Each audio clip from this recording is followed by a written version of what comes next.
Khalid bin Walid ரதியல்லாஹு அன்ஹு போர்க்களத்தில் ஒருமுறை கூட தோற்காத மாபெரும் தளபதி, இறைவனின் வாள் என்று அழைக்கப்பட்டவர்.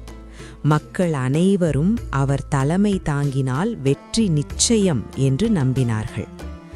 யார்முக் போர் நடந்து கொண்டிருக்கும் மிக முக்கியமான கட்டத்தில் கலீஃபா உமர் ரதியல்லாஹு அன்ஹு அவர்களிடமிருந்து ஒரு கடிதம் வருகிறது.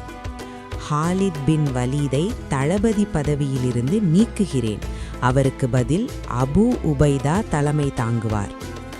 இவ்வளவு பெரிய வெற்றிகளை கொடுத்த ஒரு தளபதியை திடீரென நீக்கினால் யாருக்குமே கோபம் வரும்.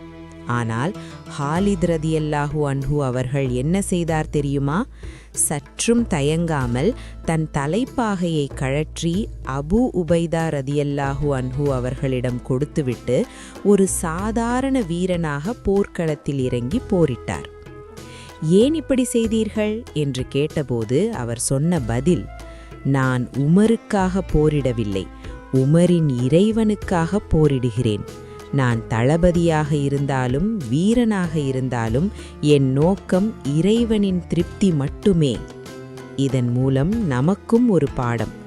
நாம் செய்யும் செயல் புகழுக்காக இருக்கக்கூடாது, இறைவனின் திருப்திக்காக மட்டுமே இருக்க வேண்டும்.